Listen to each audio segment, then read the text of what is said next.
Business നടത്തിയിട്ടില്ലേ ഇതിനിടയില്? തേയില കച്ചവടം അങ്ങനെ എന്തൊക്കെ? തേയില ബിസിനസ് ആദ്യമായിട്ട് 47-ലാണ് തുടങ്ങുന്നത്. ഫാദറായിട്ട് തുടങ്ങി, അന്ന് ജ്യേഷ്ഠനും ഉണ്ട് എൻ്റെ ഒരു നടത്തിപ്പുകാരനായിട്ട്.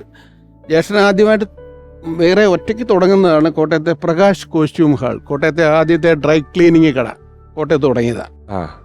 അതെ.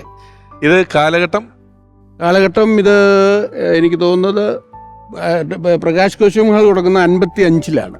തേയില കച്ചവടം 47-ൽ ഫാദർ തുടങ്ങി. നമ്മുടെ പ്രേക്ഷകര് ഇതിങ്ങനെ കണ്ട് പോകുന്ന പ്രേക്ഷകർ ആലോചിക്കണം, നമ്മളിവിടെ സംസാരിച്ചുകൊണ്ടിരിക്കുന്നത് ഇന്ത്യക്ക് സ്വാതന്ത്ര്യം കിട്ടുന്ന കാലഘട്ടത്തിലെ ഒരു കാര്യമാണ്. അതെ, ഏതാണ്ട് 77 കൊല്ലം മുമ്പ് തുടങ്ങിയ സ്ഥാപനമാണ് ഞാൻ എന്ന് പറയുമ്പോൾ. അന്നൊക്കെ ഞാൻ തീരെ പൊടിപ്പയ്യനാണെന്നറിയാമല്ലോ. അതിനുശേഷമാണ് സുബ്രഹ്മണ്യ മുതലാളിയുടെ അവിടെ പോവുകയും മെരിലാൻഡിലെ ഒരു സ്ഥിരം നാടനായിട്ട് മാറി.